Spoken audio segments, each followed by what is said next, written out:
Эске сала кетсек, апрель айында Кыргызстанда акча алмаштыруучу жеке бюролорду жабуу сунушталган. Жогорку кеңеште бул тууралуу иштелип чыккан мыйзам долбоору коомдук талкууга да коюлган болчу. Мыйзам долбоорунун негиздемесинде бул жайлар дүйнөдөгү экономикалык кризистен жана коронавирустун жайылышынан улам түзүлгөн абалдан пайдаланып, доллардын курсун негизсиз аныктап, жасалма чыңалууну жана валютанын кымбатташын шарттаганы айтылган. Бирок валюта алмаштыргандар ага макул эмес. Ага нааразы болгон кызматкерлер бүгүн атайын маалымат жыйынын өткөрүштү. Biz ошол пандемия маалында үйдө дем алып, ошо иштебестен жумуш жүргүзүп жатканыбызда биз ошол депутаттардын көтөргөн демилгесин угуп биз чындап бизге аябай бүтүүсүз бир жаңылык болду.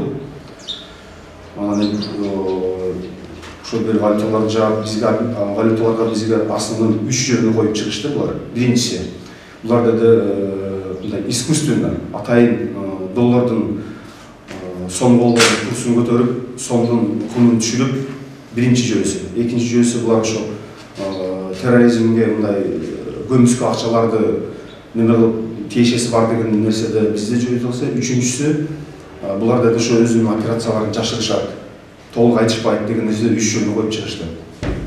Биз албетте бул жүйөлөргө каршыбыз. Кыргызстанда Улуттук банктын лицензиясын алып иштеп жаткан 450 акча алмаштыруучу жай бар. Алар ай сайын соцфондко салыкка акча төлөп, бюджетке салым кошуп келишкенин айтышат. Алардын ишмердүүлүгүн токтотуу менен мамлекетке эч кандай пайда алып келбөөсүн эскертишүүдө. Тескерисинче жумушсуздук өкүм сүрүп, канчалаган жарандар ишсиз калат деп тынчсызданышат. Официальный обменкалардан 450 обменкадан түшүп аткан акча бул. Наемный патент обязательный. Misal Bişkek'teki kichine ödörök olsa bizge özü şaharlarga qarab berilgan nimalarni hammasini bunday statistikani o'lchab chiqib jinasa 100 million tegereginde chiqadi bu masalan jimina ofitsialniy mamlakatga tushayotgan dohod. Өлкөдө акыркы 3 жылдан бери 69 сомдун тегерегинде туруктуу кармалып келген доллар март айында кымбаттай баштаган. Алгач 10 мартта 3 сомго кымбаттаса, 20 мартта 85 сомго жетип, кайра арзандаган. Депутаттар доллардын көтөрүлүүсүнө дал ушул валюта алмаштыргандар күнөөлүү деп эсептешкен. Бирок карантин учурунда 47 күн жумушсуз үйдө отурганын айткан кызматкерлер ага караманча каршы. Насбанк өзү ушул курсту коюп, коммерциялык банктар сатат. Коммерческий банктар анан кийин свою очередь алардан биз алабыз и карапайым Насбанктан алат. Коммерческий банктардан.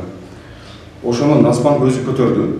Аны Улуттук банктын төрагасы Толкунбек Абдыгулов өзү 20 мартта, ушул жылдын 20 мартында брифингде бергенде өзү түшүндүрүп берди көтөргөндүгүн.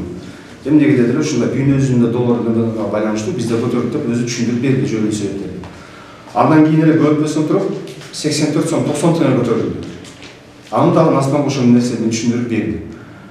Эми өзүңүз аралап көрүңүздөр, биз ал күндөрү биз дем алып жаттык да, иштеген жокпуз. Анан эми иштебестен үйүнө жаткан адамдарды ошо доллардын окусунда мындай дүнөлөштүк. Туура эмес да, өзүңүздөр деле мындай калысына койсоңуздар.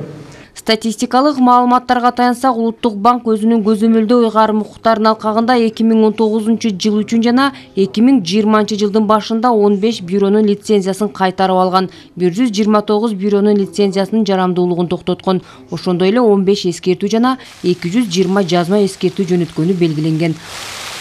Нара Жапарова, Баяман Тургуналиев, Жалал Абад шаары.